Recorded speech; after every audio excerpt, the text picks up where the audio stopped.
शिवाजी महाराज उत्तम कार्य करतायत, पण कुठलंही कार्य सुरू झाल्यानंतर त्याला केव्हा तरी ओहोटी लागते. ती अशी लागली की शिवाजी महाराजांना घरगुती खूप त्रास झाला आहे. म्हणून सज्जनगडावर वारंवार ते येऊन राहत असत असं वर्णन आहे बखरीमध्ये त्यांच्याच घरातल्या लोकांकडनं.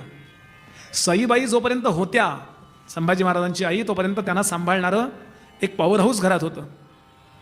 पण त्या गेल्यानंतर मात्र जे काही झालंय ते होऊ नये असं झालेलं आहे. आणि वाईट गोष्ट, 3 एप्रिल 1680 हनुमान जयंती या दिवशी दुपारी सूर्य माध्यान्हावर असताना हा हिंदुत्वाचा महान वटवृक्ष रायगडावर कोसळून पडला. छत्रपती शिवाजी महाराज गेल्याचा खलिता घेऊन रायगडावरून एक दूत, एक गुर्ज बहादर समर्थांना भेटायला आला आहे. त्यानं तो खलिता उद्धवाच्या हातामध्ये दिला.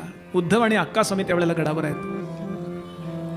शिवाजी महाराज गेल्यावर समर्थांनी महत्वाची जर गोष्ट कुठली केली तर कल्याण जो कायम बरोबर असायचा, कल्याणाला सांगितलं तू जा, आणि आता तू मी सांगितल्याशिवाय गडावर येऊ नको, डोमगावला जाऊन राहा, तिथला तुझा मठ जो आहे तिथे तू कार्य सुरू कर. समर्थांची आज्ञा प्रमाण केले. त्यामुळे बरोबर उद्धव आहे, त्यानंतर अक्कास्वामी आहेत. तो लखोटा घेतला आणि वाचला. उद्धव महाराज कोसळले.